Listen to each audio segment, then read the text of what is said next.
Bonjour à tous.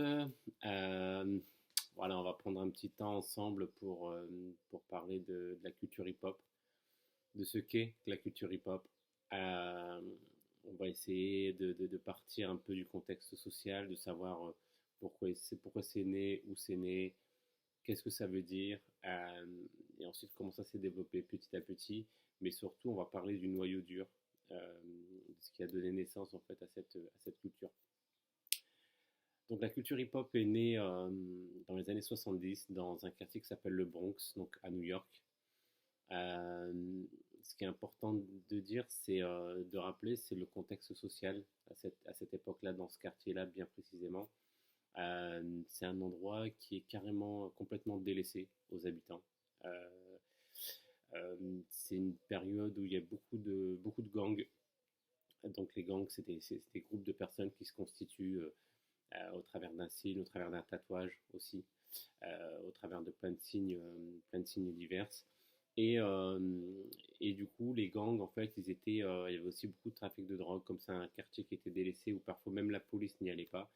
Qui était complètement délaissé aussi au trafic de drogue. Et donc, chaque quartier, chaque gang s'appropriait un territoire pour pouvoir justement développer son trafic, tout simplement. Et donc, ce qui se passait forcément, c'est que comme il y avait de la proximité entre les différents gangs, ben, il y avait forcément des guerres. Euh, donc, il y avait beaucoup d'armes à feu, il y avait beaucoup de violence de toutes sortes. Donc, règlement de compte après règlement de compte, il y a eu beaucoup de morts dans toutes ces guerres de gangs qui étaient assez violentes. Euh, et donc, il y avait un contexte social, il y avait beaucoup de pauvreté. C'est un quartier aussi, c'est un quartier très pauvre, très populaire. Donc, tout ce contexte social-là a fait qu'à un moment donné, il était très difficile de s'en sortir et d'entrevoir un peu un avenir radieux et positif.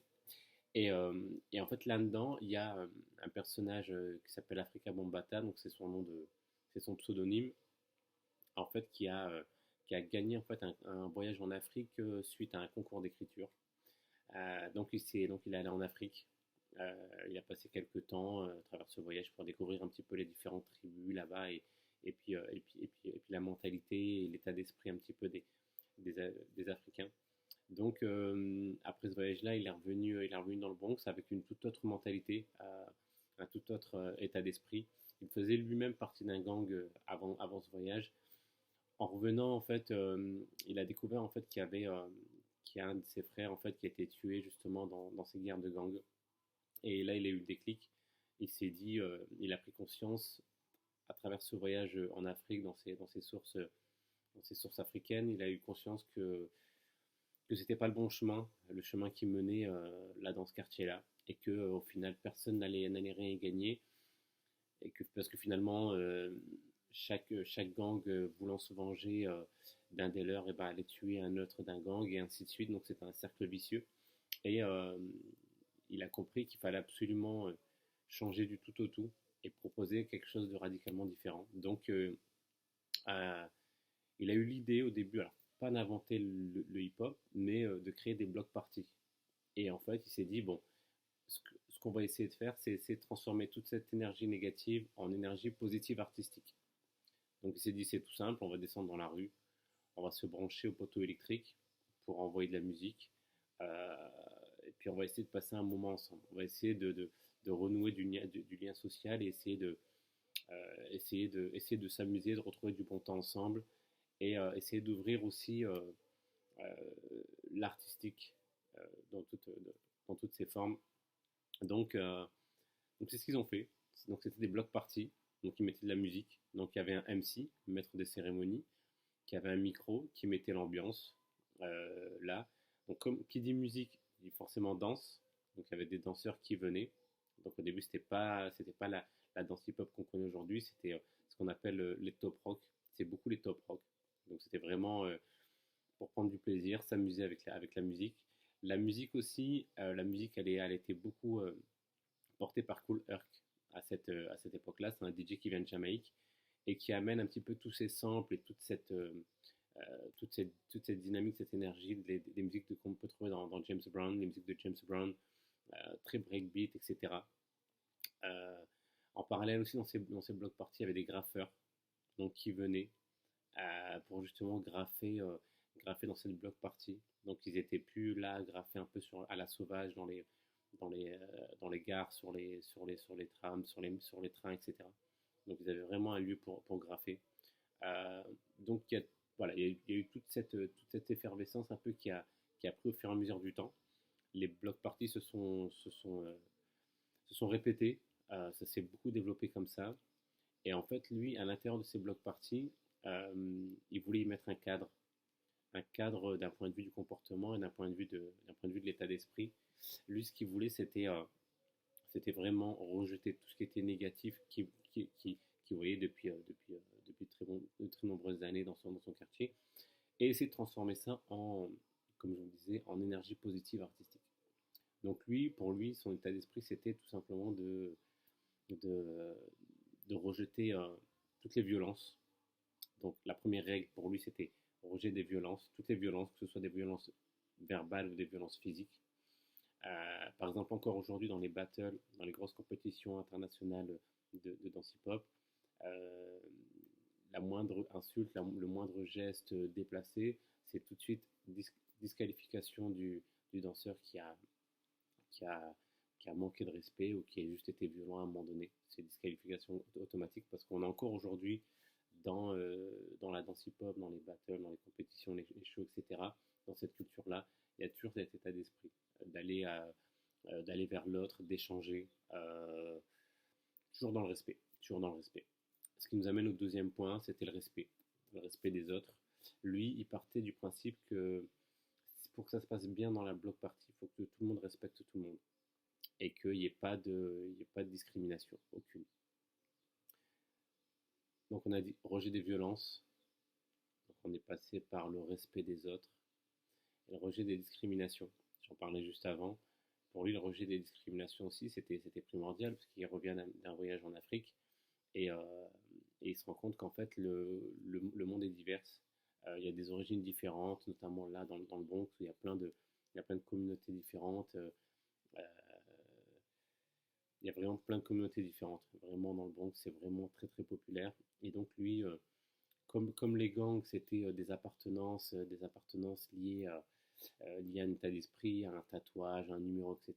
Lui, il voulait mettre tout ça de côté et il voulait regrouper absolument tout le monde pour casser justement toutes ces frontières qui étaient créées les différents territoires par rapport aux différents gangs, etc. Donc le rejet des discriminations. Euh, donc on revient sur le rejet. Il y a aussi le rejet de toutes les drogues. On a parlé du rejet des violences et le rejet de toutes les drogues. Euh, donc que ce soit les drogues dures, etc. Mais même les drogues dites légères. Euh, En fait, pour lui, c'était comme les guerres de gang étaient liées aussi à ce trafic de drogue. Pour lui, c'était important de mettre ça de côté pour pas retrouver ce trafic et puis finalement ces gangs qui se reconstituent à l'intérieur de cette bloc party. Donc lui voulait absolument euh, mettre ça de côté pour pas justement répéter les mêmes erreurs et la même histoire un peu dans les blocs parties. Donc ça c'était vraiment important. Donc voilà, c'est un petit peu ces principes-là sur lesquels il s'appuie pour encadrer un petit peu ces blocs parties. Et de là est né, s'est développé justement toutes ces différentes branches de la culture hip-hop.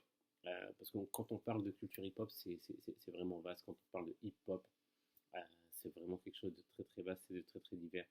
Euh, Qu'est-ce qu'on entend par culture hip-hop, par hip-hop? Alors, on peut citer la danse hip-hop. J'ai parlé des MC, maîtres des cérémonies. Aujourd'hui, on appelle ça des rappeurs. Déjà depuis quelques temps, on appelle ça des rappeurs. Le DJing, donc je vous ai parlé de Cool Herc qui vient DJ. À chaque fois, celui qui vient mettre la musique, c'est le DJ. Aujourd'hui, dans beaucoup de battles, dans la quasi-totalité des battles, c'est des DJ qui viennent mettre la musique. Donc danse, donc musique, rap, DJing, graffiti. Donc le graphe, c'était quelque chose qui était très sauvage, qui était très aussi À l'époque, le graphe aussi, c'était pour représenter un peu, ils taguaient un petit peu ou leur nom ou le nom de leur gang auquel ils appartenaient. Et en fait, et le dernier, c'est le streetwear. On peut aussi mentionner le streetwear un peu dans cette discipline-là. Le streetwear, c'est la manière de s'habiller. On a tous déjà vu des personnes qui ont un t-shirt long, des baggy, des baskets, une casquette à l'envers ou même à l'endroit. Et il y a un style vestimentaire qui est directement lié aussi à cette culture hip-hop. Et parfois, il y a des gens qui sont ni danseurs, ni graffeurs, ni DJ, ni danseurs, mais qui ont l'état d'esprit et qui se reconnaissent dans cette culture hip-hop, qui ont juste la tenue vestimentaire. Et c'est un signe d'appartenance à cette culture hip-hop.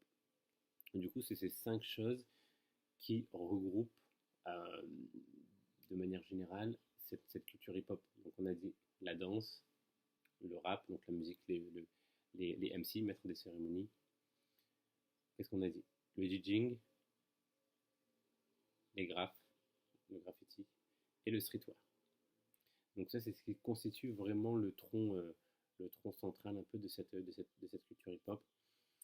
Et plus le temps passe, plus justement toutes ces différentes disciplines se sont développées et ont pris chacune leur direction. Un peu comme un arbre qui évolue, qui donne des branches, et les branches, après, elles vont chacune dans sa propre direction. Elles choisissent chacune sa propre direction. C'est ce qui s'est passé avec le temps. Donc les blocs parties ont eu beaucoup de succès. On peut parler de Soul Train aussi. Soul Train, c'est une émission de télé qui est parue aux États-Unis fin des années 70.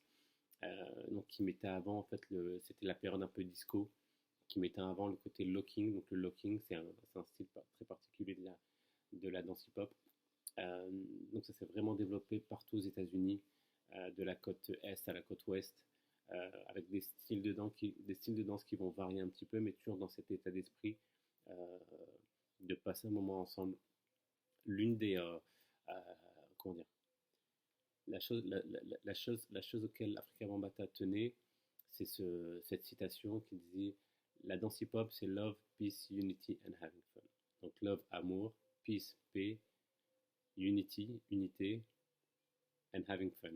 Having fun, c'est le fait de passer du bon temps, de s'amuser. Love, peace, unity, and having fun.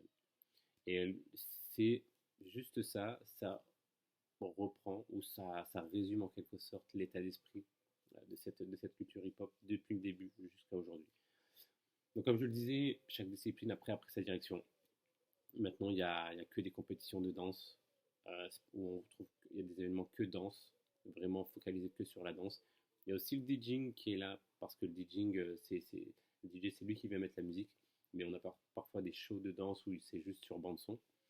Euh, on a le graffiti qui se retrouve maintenant dans les expositions, des expositions très très connues. Il y a vraiment des personnes très très connues dans le graphe qui ont aussi pris leur direction de graphe. Il y a les rappeurs, bien sûr, il y a le monde de la musique, du rap. Euh, donc voilà, il y a toutes ces disciplines un peu de la culture hip-hop qui se sont développées tout simplement et qui ont pris leur chemin. Mais toutes ces disciplines ont encore aujourd'hui le même tronc central, c'est-à-dire cette culture hip-hop et cette envie de partager dans le respect, dans le rejet des discriminations, dans le rejet des drogues, etc. Il y a toujours ce vecteur, il y a toujours cet ADN, entre guillemets, qui est toujours là, présent un peu partout. Donc, euh, donc voilà, ça s'est vraiment développé. On trouve maintenant de la danse vraiment partout, vraiment vraiment partout. Il y a eu des films sur la danse, il y a énormément de reportages, énormément de compétitions de par le monde, que ce soit en Asie, en Afrique, que ce soit au Canada, que ce soit aux États-Unis, enfin, vraiment partout, vraiment partout. L'Europe, donc début de la culture hip-hop en Europe, c'est les années 80-82, donc à Paris. Il y a eu une émission de télé en France très très connue qui a lancé un petit peu cette première vague un peu de, de danse et puis de culture hip-hop. C'est l'émission HIP de Sydney. Donc les plus jeunes n'ont pas connu, mais moi j'ai pas connu parce que je suis né en 82. C'était vraiment une émission. Il y avait un créneau, je pense, d'une demi-heure à peu près tous les dimanches à TF1, tous les dimanches après-midi à TF1. C'était présenté par Sydney, donc un grand personnage de la culture hip-hop en France. et il mettait en avant les différents danseurs, les différentes techniques. Il a amené des danseurs américains pour présenter un petit peu leur avance dans la culture. Et donc ça s'est développé de cette manière-là. C'est parti de cette manière-là en France. L'histoire de la culture hip-hop en France, en Italie, en Allemagne n'est pas la même. Parce qu'ensuite, chaque pays a eu, comment dire, a eu un rapport très particulier à cette culture. Par exemple, en Italie, c'est beaucoup plus proche d'un point de vue social, euh, la culture hip-hop, par rapport aux États-Unis. On retrouve un petit peu cet esprit de block party, etc. En France, il y a le côté compagnie, compagnie avec spectacle, création de danse hip-hop qui s'est beaucoup plus développée. En Allemagne, c'est différent. Au Japon, par exemple, c'est encore différent. Donc, en Grèce aussi, où je suis allé pas mal de fois, c'est encore aussi différent. C'est plus axé sur les battles. Euh, donc voilà, il y a voilà, il y a toutes ces nuances, toutes ces tendances par rapport au pays, par rapport au contexte social, aussi au contexte politique aussi, qui fait qu'à un moment donné, les choses sont soutenues ou pas. Donc il y a aussi cet aspect-là. Donc aujourd'hui, voilà, il y a plein de choses. On entend parler de hip-hop ici par-ci, hip-hop par-là, dans les radios, dans les médias, à l'extérieur, à l'école, etc. Pour résumer, souvenez-vous bien qu'il y a cette culture qui est née d'un contexte social très très difficile et c'était leur porte de sortie pour beaucoup. Pour beaucoup de danseurs et d'artistes hip-hop que je rencontre, ils me disent si j'avais pas dansé, fait du graphe, fait DJ ou autre, probablement que j'aurais fini en prison, ou j'aurais pu être tué, ou alors tuer quelqu'un justement dans ces guerres des gangs. Donc pour beaucoup, c'était leur bouée de sauvetage, c'était le moyen de s'en sortir, sortir de ce cercle vicieux et de sortir de ce cercle vicieux pour créer quelque chose. Donc c'est important de garder ça, garder aussi en tête le peace, love, unity and having fun. C'est la chose, moi, que je garde avec moi depuis le début. Donc ça fait 25 ans que je danse, ça fait 25 ans que j'ai toujours cette chose qui me revient toujours en tête à chaque fois que je pars en battle, que je vais à l'étranger, que je suis en spectacle, que je suis sur scène. Il y a toujours ça, cette envie de partager ça avec le public, justement. Donc gardez ça en tête. Et si vous avez eu l'occasion de prendre quelques cours, d'échanger avec des artistes du milieu hip-hop, franchement, n'hésitez pas. N'hésitez pas, quel que soit l'événement hip-hop, n'hésitez pas à aller vers les différents acteurs hip-hop. Euh, Ils se feront un plaisir de pouvoir ajouter une petite pierre à l'édifice de la compréhension de ce que c'est que la culture hip-hop. Parce que la culture hip-hop, c'est pas quelque chose qu'on peut encadrer et qu'on peut définir. C'est vraiment libre, c'est comme une plante sauvage. Je prends souvent cet exemple, c'est une plante sauvage. Elle peut sortir du bitume, elle peut prendre la direction qu'elle veut.